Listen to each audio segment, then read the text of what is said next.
después de la oración un himno a Jimmy y un himno a Freddy, si pueden, por favor. ¿Sí? Ya. Por favor, Gera. Dele, vamos a empezar entonces, vamos a orar. Oremos mis hermanos, por favor. Amado Dios, Papito bueno, Padre Santo, te damos gracias por permitir, mi Dios, que estemos con vida y con salud, Padre. Gracias, mi Dios, porque realmente, Padre, de manera constante, mi Dios, podemos ver su misericordia, Padre, sus bondades, su obra en nuestras vidas, mi Dios. Padre bueno, sea usted con nosotros en este tiempo, Padre, que realmente, mi Dios, su palabra sea alimento, que su palabra sea de ánimo, que nuestras mentes y corazones, mi Dios, también estén, Padre Santo, expectantes a lo que usted nos quiere revelar en esta noche, mi Dios, a lo que usted nos quiere manifestar en esta noche, papito bueno.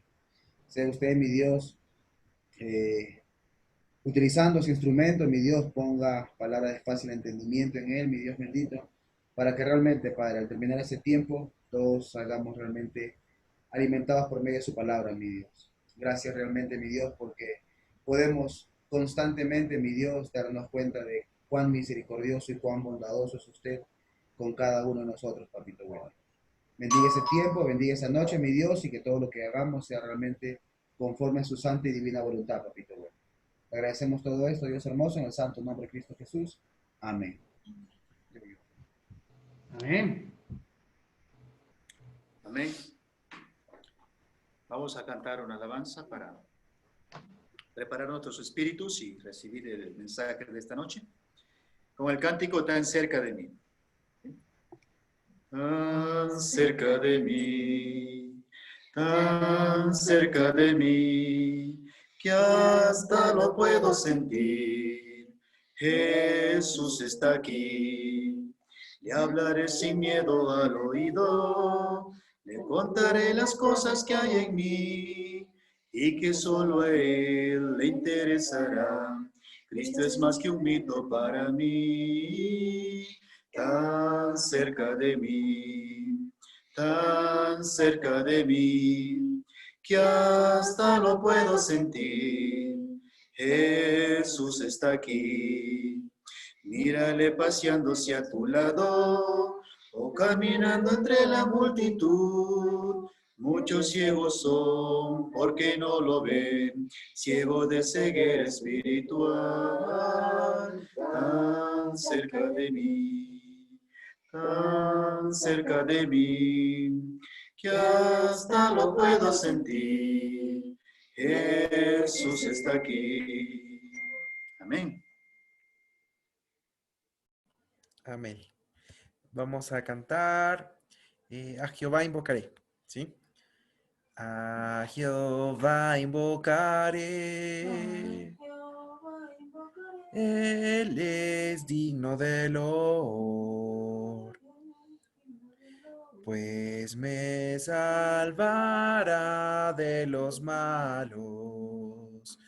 Mi Dios vive, bendita sea mi roca, que el Dios que salva sea engrandecido. Mi Dios vive, bendita sea mi roca, que el Dios que salva sea engrandecido. ¿Quién es Dios sino Jehová? Fuera del que roca. Él es quien me ciñe de fuerzas. Mi Dios vive, bendita sea mi roca, que el Dios que salva sea engrandecido. Mi Dios vive, bendita sea mi roca, que el Dios que salva sea engrandecido. A su nombre cantaré, porque Él me ha salvado a mí.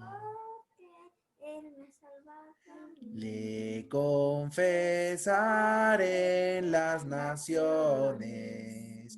Mi Dios vive, bendita sea mi roca, que el Dios que salva sea engrandecido. Mi Dios vive, bendita sea mi roca, que el Dios que salva sea engrandecido. A Jehová invocaré. Amén.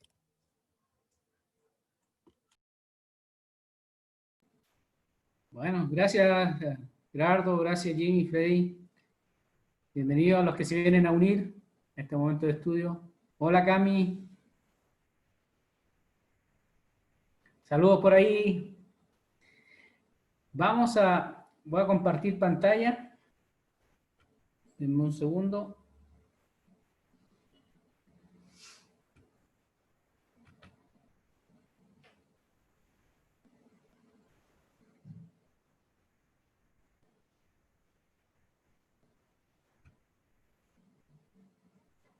Bueno. Esta noche vamos a seguir el estudio de vida de Jesús, lo que hemos estado estudiando ya ya con esta va a ser la semana número 7, pero va a ser la lección número 6.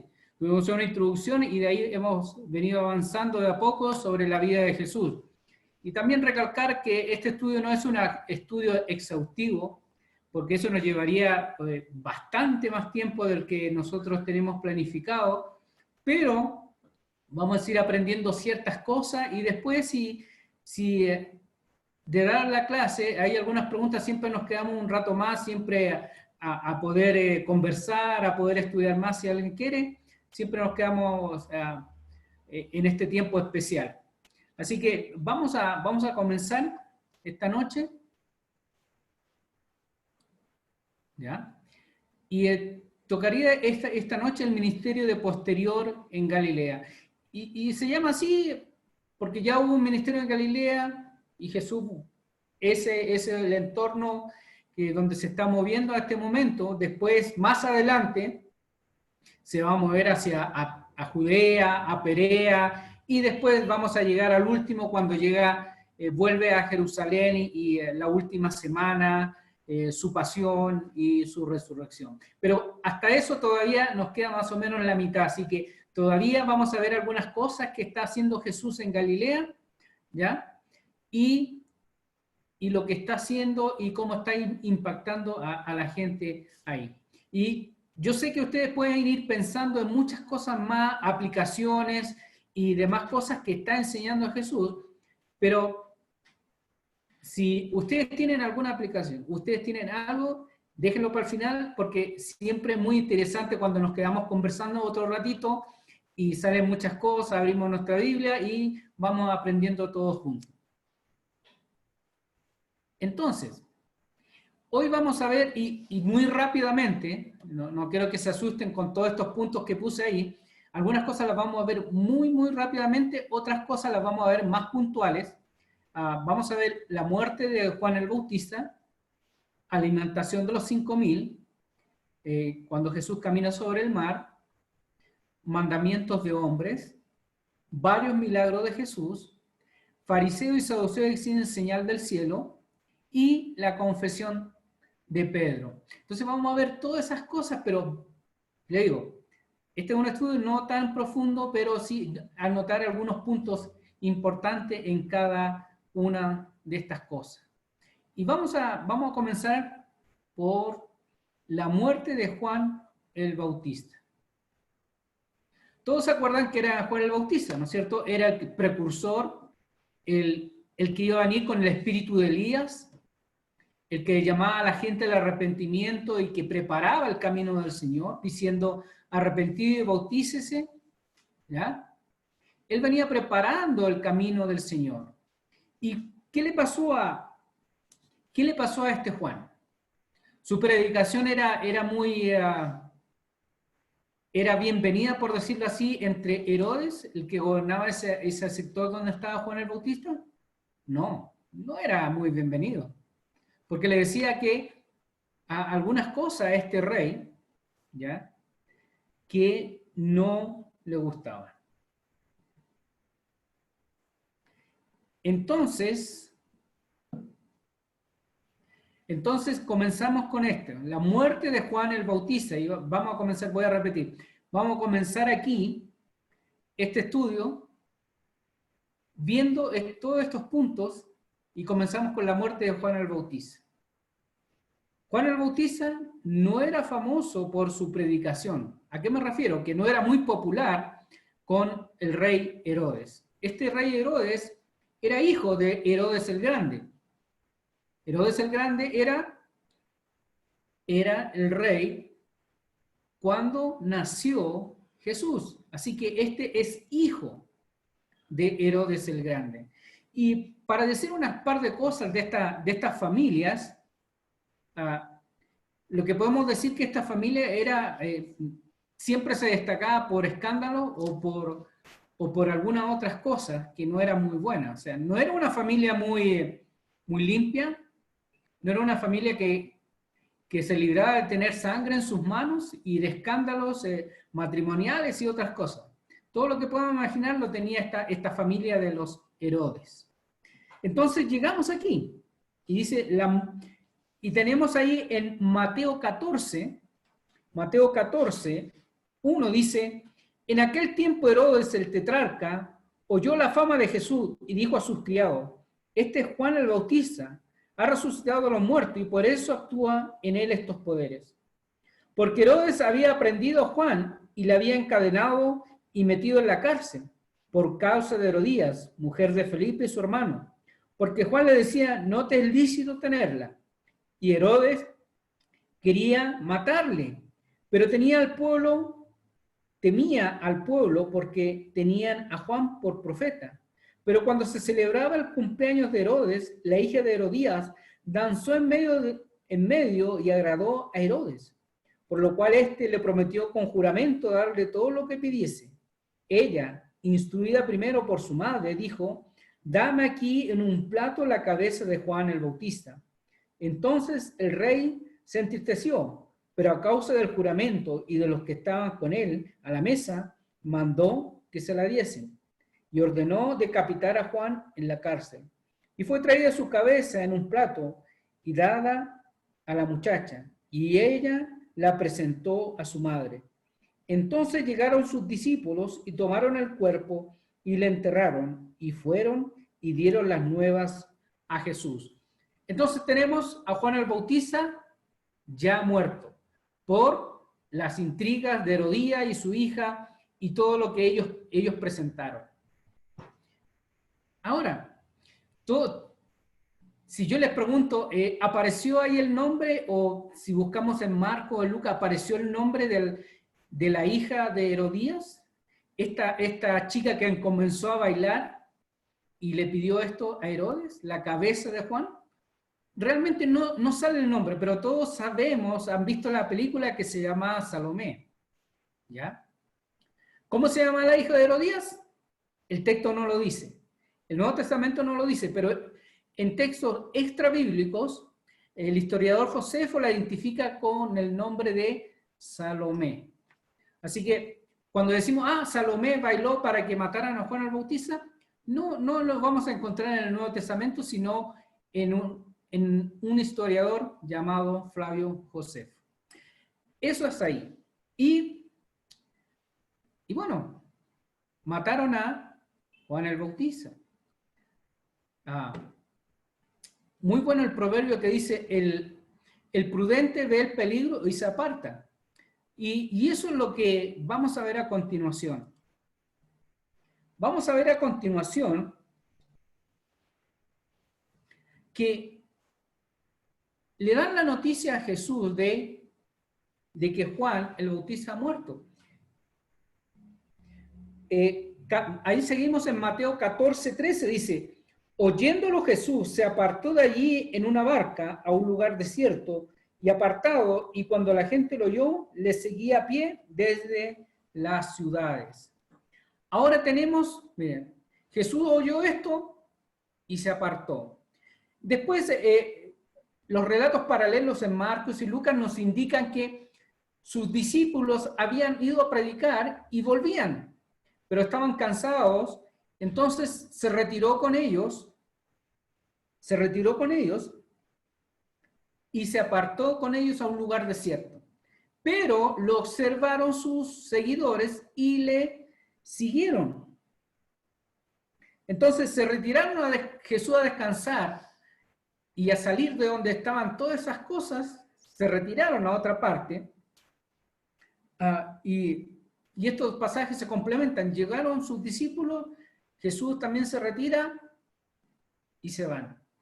Pero como siempre, si hay algo que la gente quiere y la gente necesita, lo va a buscar. Y en este caso, mucha gente necesitada, mucha gente enferma, ya había oído de Jesús y le estaba buscando. Y le siguieron.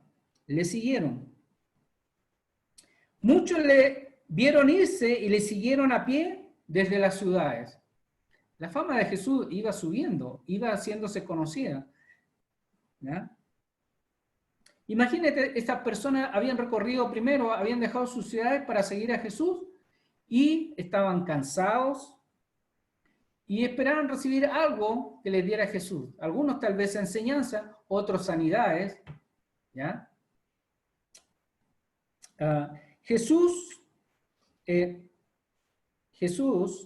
tuvo compasión de ellos porque eran como ovejas que no tienen pastor y comenzó a enseñarles muchas cosas. Esto lo encontramos en Marcos 6, 34. Y Jesús tuvo compasión al ver a estas personas que no tenían pastor, que no tenían quien las guiara. Recuerden, los religiosos de ese entonces tenían otra idea de lo que era guiar al pueblo. Entonces, estas personas estaban siendo guiadas por personas que eran más religiosas que verdaderos líderes, en el buen sentido de la palabra y en el buen sentido como Dios quiere que sean. Y después llega la noche, se empieza a oscurecer y estas personas están siguiendo a Jesús. ¿Cuál es la reacción? Que si nosotros hubiéramos estado con Jesús ahí, ¿cuál habría sido la reacción? Tal vez la misma que tuvieron sus discípulos. ¿Qué dijeron sus discípulos?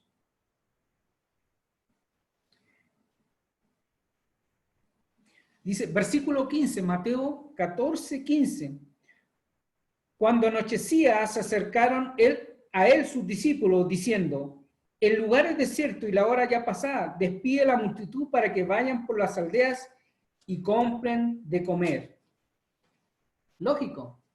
Ya es tarde, mira, que vayan a buscar dónde dormir y qué comer.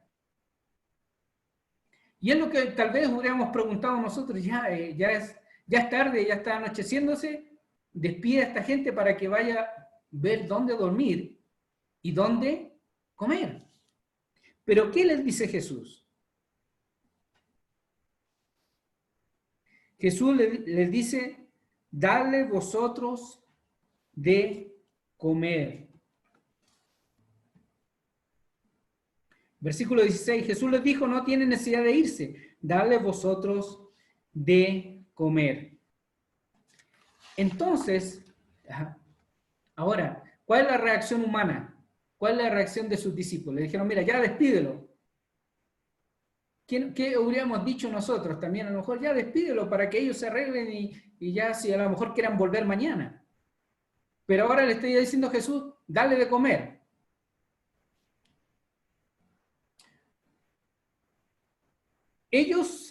Sus discípulos, ellos miraron la forma de solucionar. Mira, como mostrarle, mira, esta es la solución que tenemos. ¿Qué tenemos? Tenemos 5 panes y 2 peces. Esta es la solución, eso es lo que tenemos.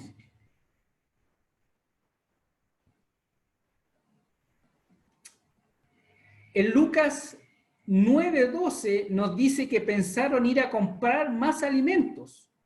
Marcos nos dice que calcularon 200 denarios o 200 días de trabajo de un jornal para solo comprar pan para toda la gente. Imagínense, en ese tiempo era un dineral. 200 días de trabajo de un jornalero. Era mucho. O sea, los discípulos estaban aterrizando las cosas. Está diciendo, mira, tenemos esto y si queremos suplir más, va a costar esto otro. Pero ¿saben qué? Ellos ya habían visto milagros de Jesús. Habían visto sanar. Pero Jesús debía enseñarles a ellos algo. Debía enseñarles quién era Jesús.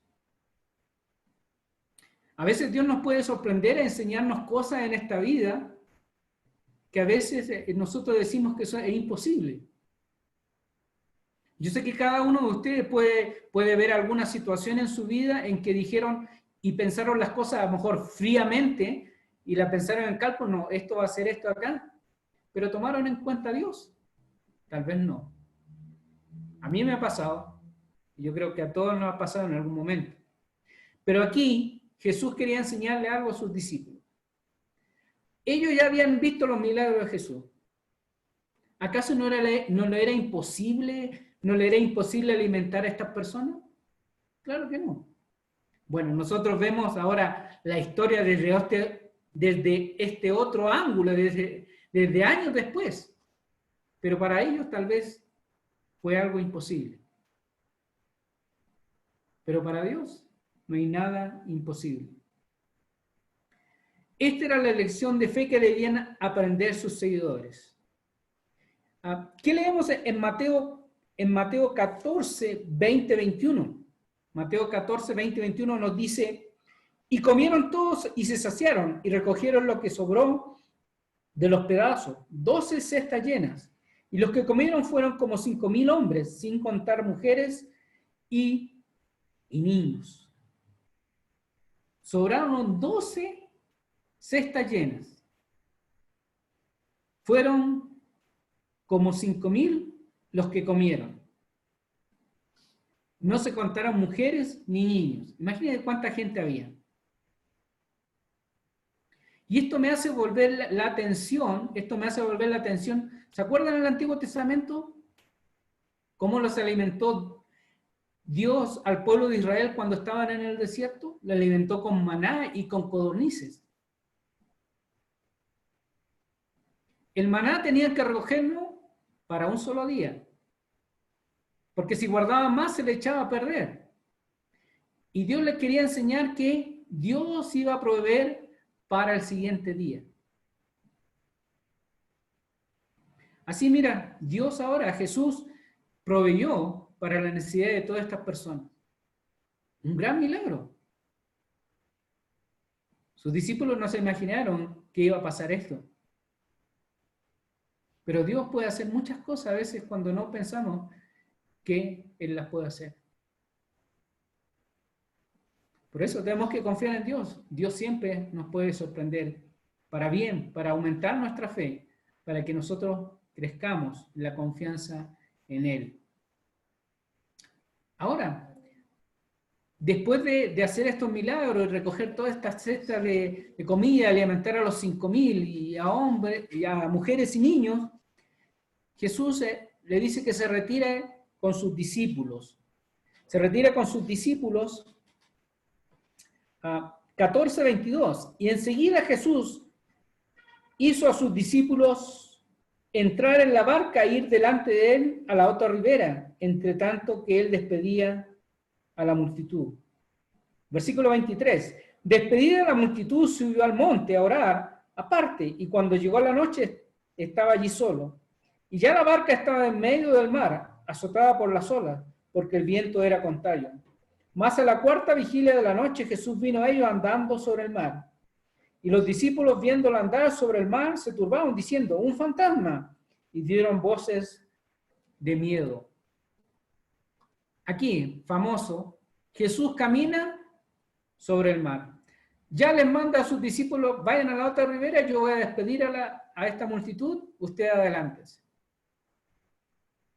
Y ya se le aparece caminando en el agua.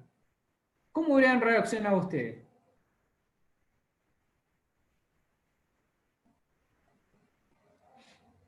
Jesús caminaba sobre el mar. Jesús hizo muchas sanidades. Jesús dio de comer. Ahora Jesús tenía el poder, ¿qué? De dominar la naturaleza. Porque en un momento las olas estaban golpeando fuerte y él al subir a la barca, se calmó todo. Y todos tenemos la idea cuando tenemos esta imagen de Jesús caminando sobre el agua, ¿a quién se nos viene a la mente? Ah, Pedro.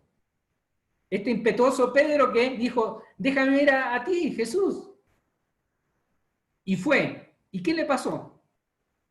¿Qué le pasó a este Pedro? Dice,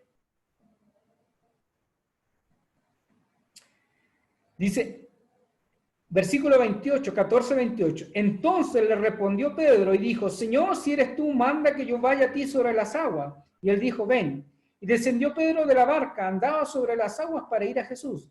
Pero al ver el fuerte viento, tuvo miedo y comenzando a hundirse, dio voces diciendo, Señor, sálvame. Al momento Jesús extendió la mano, asió de él y le dijo, hombre de poca fe, ¿por qué dudaste? Y cuando ellos subieron a la barca, se calmó el viento. Ahora, ¿Pedro qué hizo? Estaba viendo a su Señor, ya le había visto hacer varios milagros, alimentar a 5,000 personas, y ahora estaba caminando sobre el agua. ¿Qué hizo Pedro? Y una aplicación bastante fácil que podemos entender ahí, mira. Pedro perdió de vista a Jesús.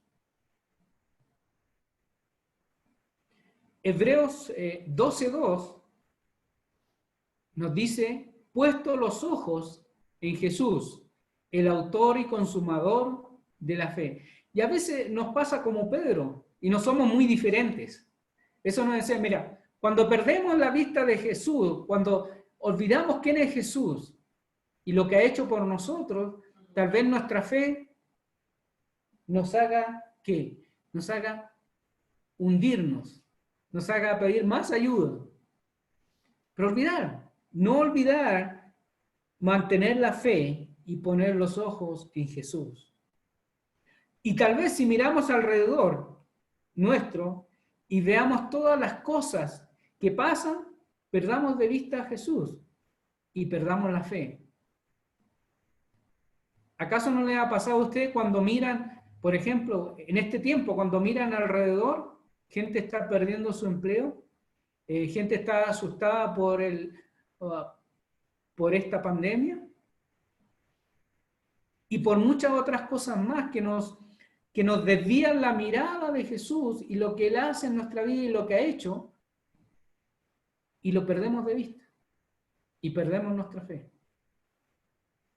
Y también, en cierta medida, nos podemos comparar con Pedro.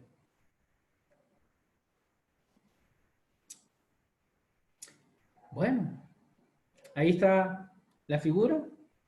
Puesto los ojos en Jesús. Hebreos 12:2. Ahora Jesús, después de hacer esto, se encuentra, y siempre son podríamos ser sus archirrivales o archienemigos, aunque Jesús no tenía con alguien con quien compararse. Él era único, es único, Hijo de Dios.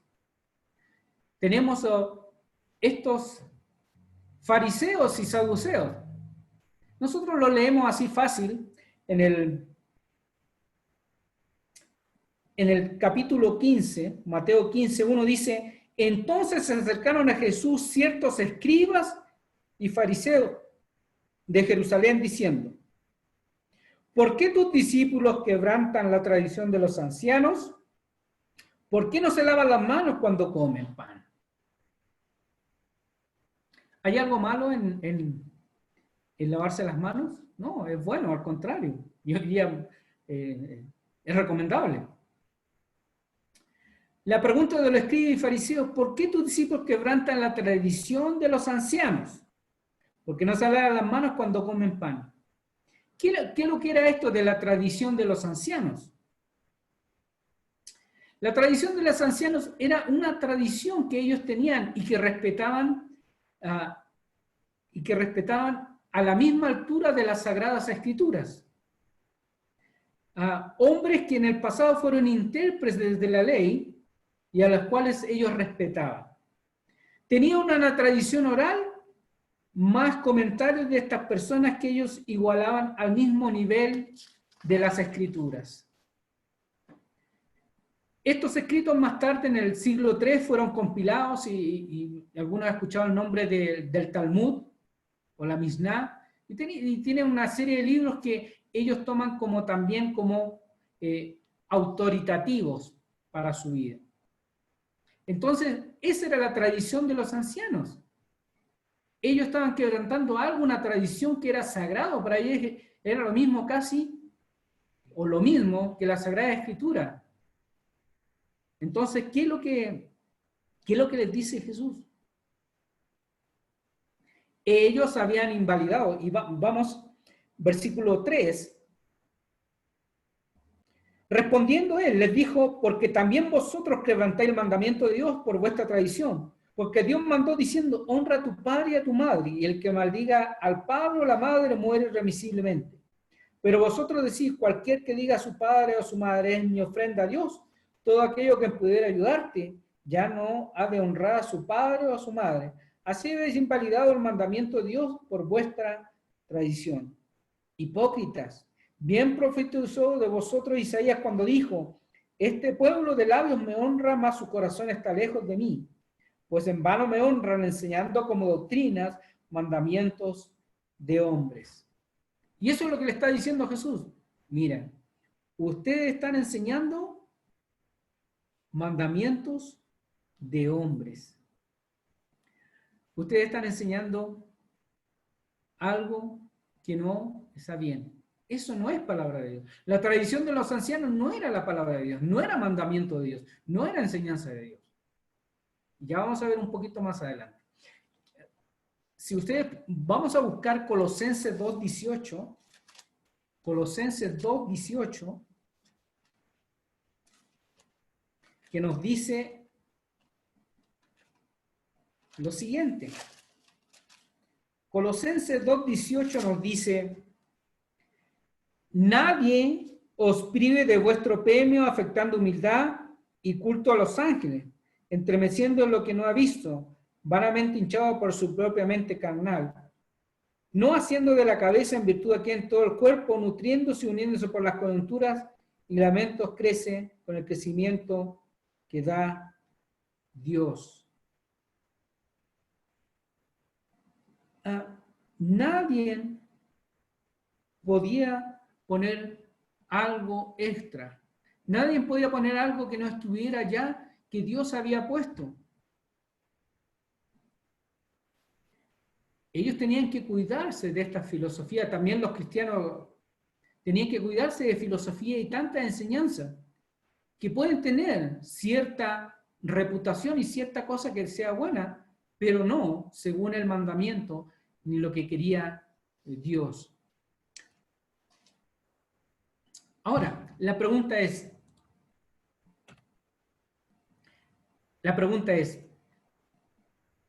para que pensemos, y después vamos a conversar cuando terminemos. ¿Las tradiciones son malas? ¿Son malas las tradiciones? Algunas tradiciones no son malas, como las que nombraron de lavarse las manos, no es mala. Jesús asistió a una boda y a un funeral de su amigo. Esto era una tradición y no eran considerados malos. Era una tradición, tenían su tradición, cómo enterrarlos, cómo prepararlos, en dónde dejarlos, y era su tradición. Hay que dejar en claro que algunas tradiciones pueden en sí llegar a ser malas. Como, por ejemplo, en algunos lugares hay fiestas que solo tienes que llegar a emborracharte, porque esa es la tradición. Emborracharse en alguna fiesta o festividad por una tradición. Y esto es para dar un ejemplo. Lo malo con las tradiciones que está aquí tocando Jesús, de lavarse las manos, lo malo es enseñar estas tradiciones de hombres como mandamientos de Dios. Y eso queda para enseñanza para nosotros. ¿Ya? A veces hay que separar qué es lo que es costumbre o tradición, que a veces no son malas, pero no son mandamientos del Señor. Por ejemplo, si ustedes cada domingo que a mí me toca predicar, ustedes me ven con corbata. Mi tradición, mi costumbre es usar corbata cuando predico un domingo. Y esa es mi costumbre, mi tradición. Pero ¿qué pasa si yo convierto esa tradición o mi propia costumbre en un mandamiento de Dios y le digo, los que no están usando corbata están pecando porque no están ordenados, no están decentes? Claro, yo a mi ver lo hago por un respeto hacia los que me están viendo y porque es mi costumbre, pero no es un mandamiento de Dios. Esto no quiere decir que yo voy a venir todo desordenado y desalineado y porque no es mandamiento de Dios, no. Trato de hacer todo decentemente y en orden. Pero el punto es que hay muchas cosas que se pueden creer que son mandamientos de Dios cuando no lo son. Y este es el problema con los religiosos del tiempo de Jesús. Por ejemplo, hoy en día, muchos grupos toman la palabra de Dios y le agregan otras cosas, mandamientos de hombres, a la Biblia. O sea, ponen la Biblia más esto otro, más estas tradiciones, más esto. Y caen en esta misma categoría que Jesús estaba condenando. Enseñan doctrinas de hombres, enseñan cosas que no son de Dios, como que si fueran de Dios, pero no lo son. Por ejemplo, los católicos romanos reconocen la Biblia, sí, la reconocen, pero ellos tienen más la tradición de la iglesia, entre comillas, lo que ellos han enseñado o inventado a través de los siglos, y lo toman como también, como validero.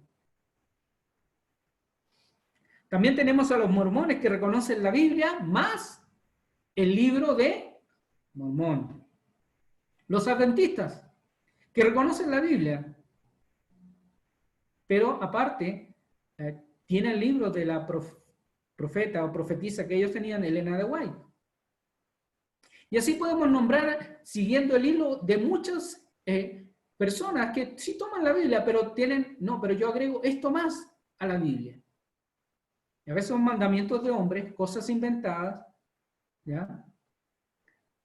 Así podemos nombrar los testigos de Jehová y otros grupos. Entonces, nosotros tenemos que ser personas de la Biblia. La Biblia y solo la Biblia. Y no estoy diciendo que lo tomemos todo literal. Cuando uno estudia la Biblia empieza a entender que la Biblia fue escrita para los seres humanos. Y nosotros la podemos entender y entender que en ella hay diferentes figuras literarias. Hay, por ejemplo, exageración. Si tu mano es ocasión de caer en tentación de robar, córtatela. Si tu ojo es ocasión de caer en tentación, sácatelo. Esas son exageraciones, no es literal, pero son figuras literarias que encontramos en la Biblia. Entonces, eso hay que tener presente también, ¿ya? Pero nosotros deberíamos ser personas que estudian su Biblia, que la conocen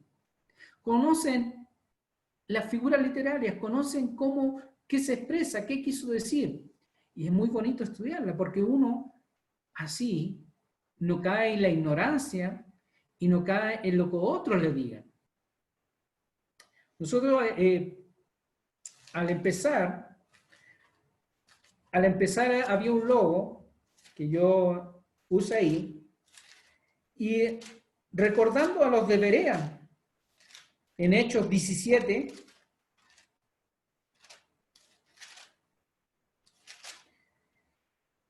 en Hechos 17:11 dice así sobre los de Berea: y estos eran más nobles que los que estaban en Tesalónica, pues recibieron la palabra con toda solicitud, escudriñando cada día las Escrituras, para ver si estas cosas eran así. Escudriñando cada día las Escrituras. Y nosotros debíamos ser personas del libro. La otra vez estaba leyendo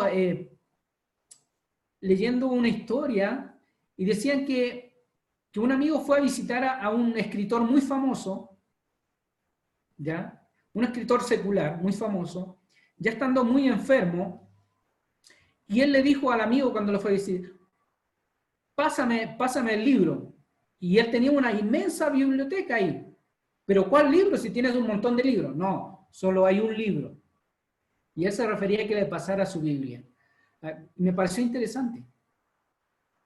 Ese es el libro que nosotros debíamos atesorar, debíamos estudiar y poner atención.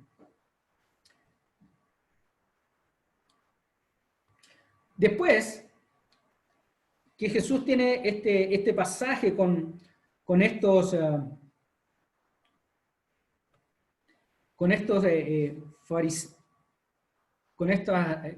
personajes, quería nombrar una cosa más antes de avanzar. Y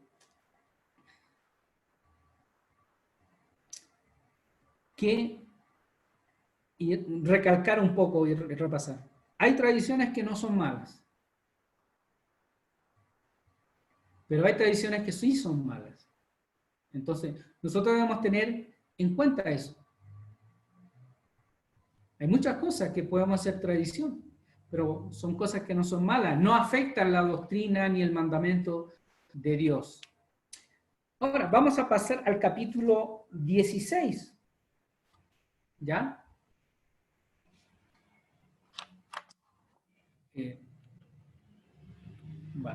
Bueno, antes de eso, Jesús hizo varios milagros, y los voy a nombrar solamente porque no quiero detenerme ahí, ¿ya? Varios milagros de Jesús. Sana a la hija de una mujer, ¿ya? Quizá una mujer que tenía a su hija endemoniada. Hizo muchas sanidades, sanó a cojos, a ciegos, a muchos de enfermedades, y también volvió a alimentar ahora a 4.000 personas.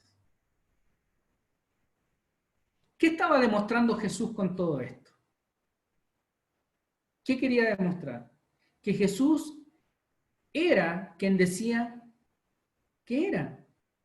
Estaba demostrando que era el Mesías, el Cristo, el que estaban esperando los judíos. Pero los religiosos de ese entonces no creían que era él. Y en este siguiente pasaje que vamos a ver, Jesús les reprocha esto. Ustedes están viendo, mira, esta cosa, esto, y así no están creyendo. Mateo 16, 1 en adelante, dice, vinieron los fariseos y los saduceos para tentarle y le pidieron que les mostrase señal del cielo. Mas él respondió y les dijo, cuando anochece decís, buen tiempo, porque el cielo tiene arreboles. Y por la mañana, hoy habrá tempestad, porque tiene arreboles el cielo nublado. Hipócritas, que sabéis distinguir el aspecto del cielo, más las señales de los tiempos no podéis. La generación mala y adúltera demanda señal, pero la señal no le será dada, sino la señal del profeta Jonás, y dejándolos se fue. Es interesante que aquí, si ustedes vuelven a leer, vinieron los fariseos y los saduceos. Y si leemos así, para nosotros no es mucha complicación. Son dos grupos que molestaban a Jesús y eran sus enemigos. Pero son dos grupos muy distintos. Fariseos creían en la resurrección, saduceos no creían en la resurrección. Y tenían varias cosas que no eran compatibles con ellos, pero ¿qué pasó? Se juntaron para tentar a Jesús. Dos enemigos se juntaron para tentar a Jesús. Fariseos y saduceos vinieron. ¿Y qué le piden a Jesús? Le piden señal. Pero no les iba a dar ninguna señal. Les dice que saben distinguir el tiempo cuando ven el cielo. Pero son hipócritas. No saben ver todas las cosas que él estaba haciendo. ¿Qué venía haciendo Jesús? Venía haciendo milagros, alimentando a tantas personas. Y eso ya se conocía. Ellos sabían todas estas cosas. No era una cosa que se podía callar. Era cierto. Los milagros y lo que hacía Jesús atestiguaba que Él era el Mesías. Y ellos no lo querían ver. Jesús confirmó quién era y lo tenemos registrado ahora en el Nuevo Testamento. Con todo lo que hizo y como fue, está ahí atestiguado. Para nosotros hoy. Vamos a ser como estos fariseos y saduceos que a pesar de todas las cosas que vieron, no creyeron. ¿O vamos a ser las personas que leen y tienen esa fe y creer que Jesús es el Hijo de Dios? De esas personas tenemos que ser. De esos cristianos tenemos que ser. Ellos no creyeron, pero sí, nosotros somos bienaventurados. Porque aún sin ver las cosas, creemos. Después en ese mismo pasaje, un poco más adelante, Jesús les dice, versículo 5, llegando sus discípulos al otro lado, se habían olvidado de traer pan. Y Jesús les dijo, mirad, guardado de la levadura de los fariseos y de los saduceos. Y ellos pensaban dentro de sí diciendo, esto dice porque no trajimos pan. Y entendiéndolo Jesús les dijo, ¿por qué pensáis dentro de vosotros, hombres de poca fe, que no tenéis pan? ¿No entendéis aún ni os acordáis de los 5 panes entre 5.000 hombres? ¿Y cuántos cestas recogisteis? Ni de los 7 panes entre 4.000, ¿y cuántas canastas recogisteis? ¿Cómo es que no entendéis que no fue por el pan que dije que os guardarais de la levadura de los fariseos y de los saduceos? Entonces entendieron que no les había dicho que se guardasen de la levadura del pan, sino de la doctrina de los fariseos y de los saduceos. Aquí hay un buen ejemplo de la escritura interpretándose por la misma escritura. Alguien puede pescar un pasaje y alegorizar, así, no es que este pedacito significaba esto y esto otro, no, pero aquí nos dice qué significaba, qué es lo que quiso decir Jesús. Por ejemplo, en las parábolas que vimos la semana pasada, Jesús explicó cada cosa qué significaba con las parábolas, les dijo a sus discípulos qué significaba. Y la escritura interpretó la escritura. Aquí también. ¿Qué es lo que era guardarse la levadura de los fariseos saduceos? Era guardarse de lo que estaban enseñando y lo que estaban haciendo. Estos hombres, fariseos y saduceos, no estaban creyendo en los milagros de Jesús ni lo que estaba haciendo. Entonces, sus discípulos entendieron que no les había dicho que guardasen la levadura del pan, sino de la doctrina, o sea, de la enseñanza de los fariseos y saduceos. Ahora,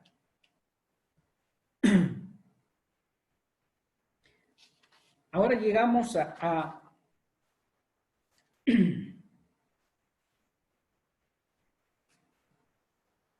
llegamos a Mateo 16, verso 13 al 20. Y esto es algo muy importante y yo sé que van a haber muchas preguntas después, por eso necesito que pongan atención para que después Jimmy y Gerardo también puedan ayudar en eso, que es la famosa confesión de Pedro. Y vamos a leer Mateo 16, verso 13 al 20, dice, viniendo Jesús a la región de Cesarea de Filipo, preguntó a sus discípulos diciendo, ¿quién dicen los hombres que es el Hijo del Hombre? Ellos dijeron, unos Juan el Bautista, otros Elías y otros Jeremías o alguno de los profetas. Recuerden que cuando leímos Mateo 14, Herodes pensaba que había resucitado de nuevo Elías, o sea, había resucitado de nuevo Juan el Bautista.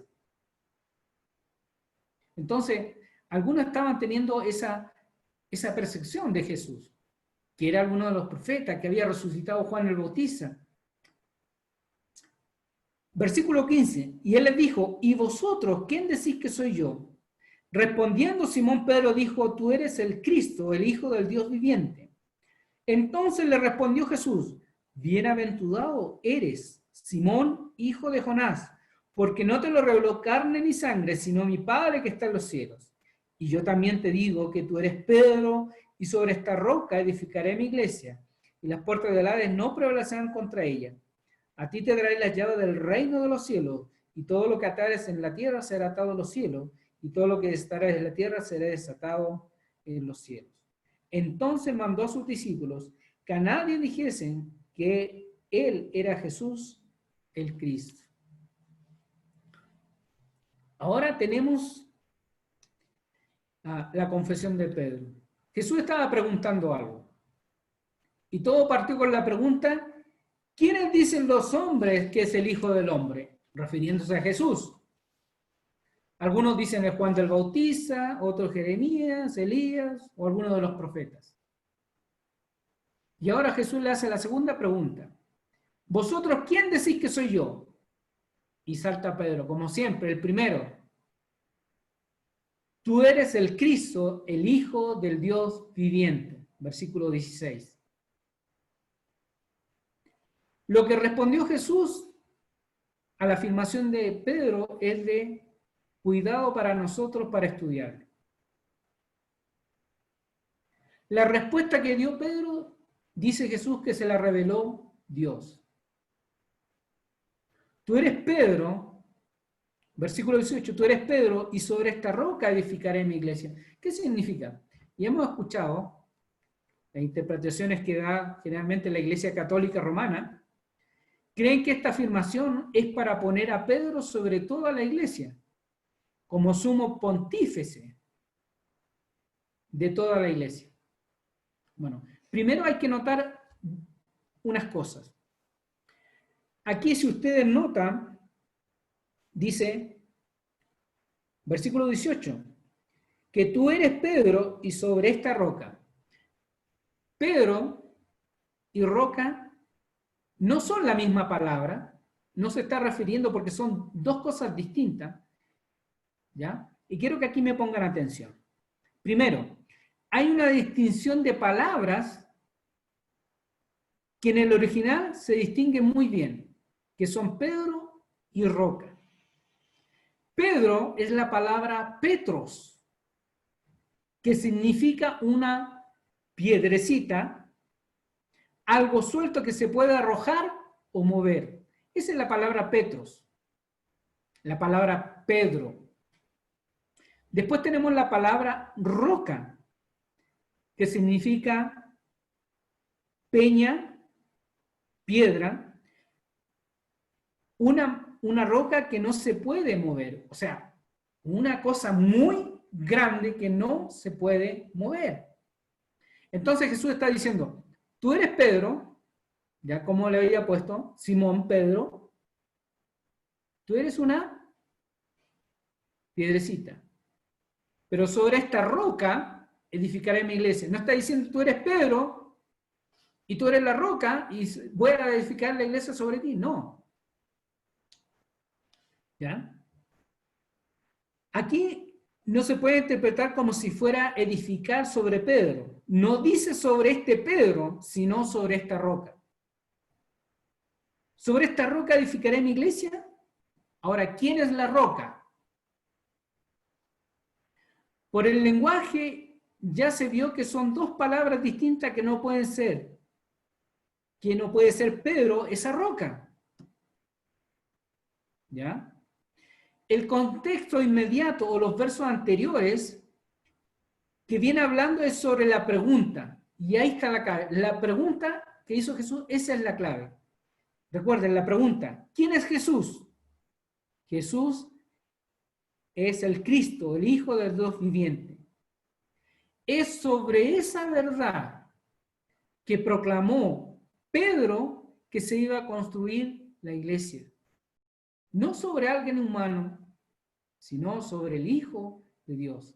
Porque si no está Jesús, el Hijo de Dios, edificando su iglesia, el que puso todo, no vale nada. Es sobre esa verdad en la que iba a identificarse la iglesia, que Jesús es el Cristo, el Hijo del Dios viviente. Sobre Jesús, el Hijo de Dios. Quiero que vayamos a Efesios 2:22. Efesios 2:22.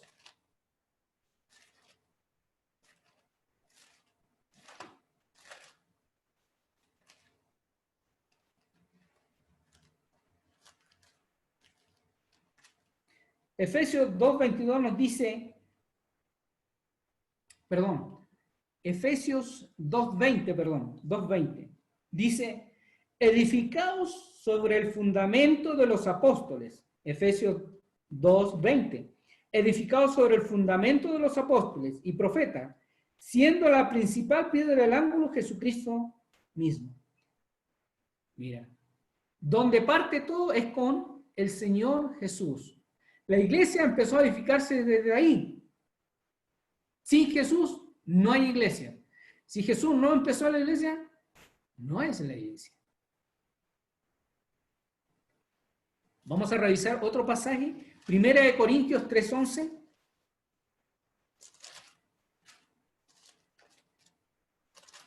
Primera de Corintios 3:11.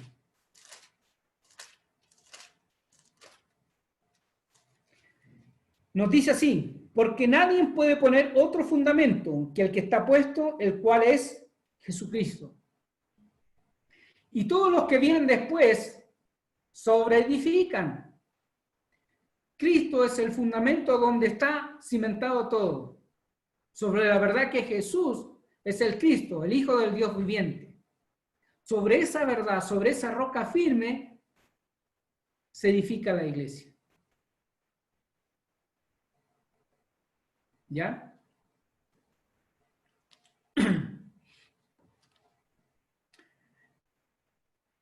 Al pensar que el Evangelio de Mateo, y esto quiero que pongan atención, es una idea, pueden pensarla, al pensar que el Evangelio de Mateo fue escrito principalmente ¿para quiénes? Para los judíos. Y en el Antiguo Testamento se relaciona a Dios con la roca, algo seguro donde podrían refugiarse. Mira, si él está hablando de la roca, ¿cuál es el pensamiento? Y esto es lo que creo yo. ¿Cuál es el pensamiento que les hubiera venido a los judíos? Pensar en la roca, en Dios. Y en este caso, Jesús. Es interesante que en el relato que tiene Marcos 8, 11 al 22, no tiene este pedacito. Hay que tomar en cuenta que también Marcos fue escrito, dicen, una tradición, y esto es tradición, que Marcos escribió el Evangelio, su Evangelio, preguntándole a Pedro, cuando todavía estaba vivo. Entonces, si recibió de Pedro eso, y a Pedro se le olvidó, o Marcos se le olvidó decirle, mira, este es el Papa o el Pontífice, y Pedro es el máximo, tienen que hacerle caso, cometió un error. Pero no es así. No es así. Una última cosa. Es interesante que al descubrir que el Nuevo Testamento no se ve el desarrollo de la idea de un papa o un sumo pontífice en toda la iglesia. Si fuera así, los apóstoles no cumplieron su misión y le fallaron a Jesús porque no nombraron supuestamente algo tan importante. Claro, no lo mencionan porque no existe. Los apóstoles, ninguno, no lo mencionó porque no existe. Eso es una tradición que los hombres inventaron para poder justificar algo que no tiene justificación. La última idea es, mira, cuando Pablo dice que le llamó la atención a Pedro, allí en Gálatas, porque era de condenar, porque un rato se juntaba con los judíos, un rato con los gentiles, cuando venían los judíos se juntaba con ellos para que no le hablaran los otros, y dice que enfrentó cara a cara a Pedro y le corrigió. ¿Ustedes se imaginan que si el apóstol inspirado Pablo hubiera pensado que Pedro había sido el mandamás o el principal, le hubiera hecho semejante cosa? Nunca. Pedro fue un apóstol inspirado por el Espíritu Santo. Y como él dice en sus cartas, siervo de Dios. Él incluso insta a los pastores, a los ancianos, ¿ya? A que no sean altivos. Ahí en Primera de Pedro 5, y con esta cita voy a terminar, y piense, mire la idea que tenía, la hermosa idea que fue inspirada por el Espíritu Santo a Pedro, a decir, Primera de Pedro 5 dice, ruego a los ancianos que están entre vosotros, yo anciano también con ellos, y testigo de los padecimientos de Cristo, que soy también participante de la gloria que será revelada. Apacentad la grey de Dios que está entre vosotros, cuidando de ella, no por fuerza, sino voluntariamente, no por ganancia deshonesta, sino con ánimo pronto, no como teniendo señorío sobre los que están a vuestro cuidado, sino siendo ejemplos de la grey. Y cuando aparezca el príncipe de los pastores, vosotros recibiréis la corona incorruptible de gloria.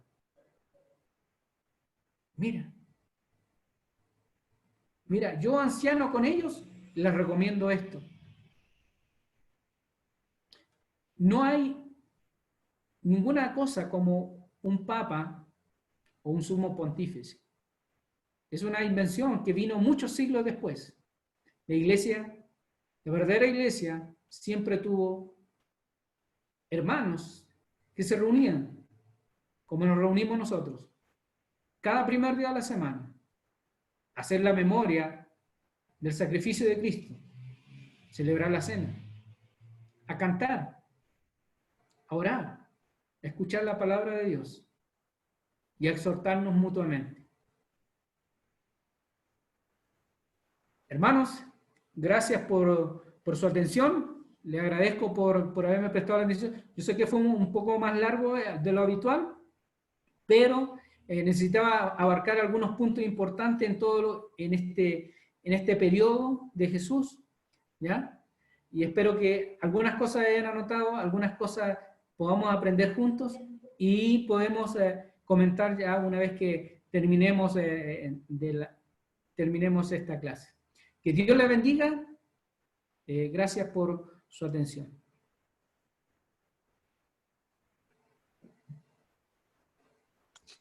Gracias, Eri. Lindo mensaje. Las preguntas las puede resolver el hermano Freddy, al día ya. O el hermano Alex también. Ahí. Hola, Clarita. Gusto de verla. Buenas Belleza. noches, Clarita. Clarita, Buenas gusto noches, verla. hermana. Amén. Buenas noches. El Gigi no está por ahí. No, está un poquito enfermo. Bueno. ¿Sí la escucharon? Oraremos por él. Sí, gracias. Sí que está un poquito enfermo Gigi. Sí. Sí. Sí. Bueno, espero ¿Su que papá?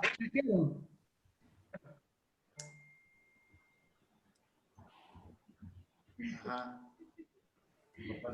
Bueno, señor Alex Chisa, le quería pedir si puede llevarnos en un momento de oración para terminar el estudio y esta grabación. Claro. Por A favor. ver, inclinemos nuestro rostro y oremos para terminar el tiempo de estudio. Oremos. Bendito Dios, Señor, Santo Padre Celestial, le damos las gracias por esta noche, Señor, por este tiempo en el cual usted ha permitido que nosotros podamos aprender de su palabra, Señor, que esa palabra que usted nos dio hoy, ese alimento espiritual que nos lo pudo regalar, sea en nosotros cambiando y renovándonos constantemente.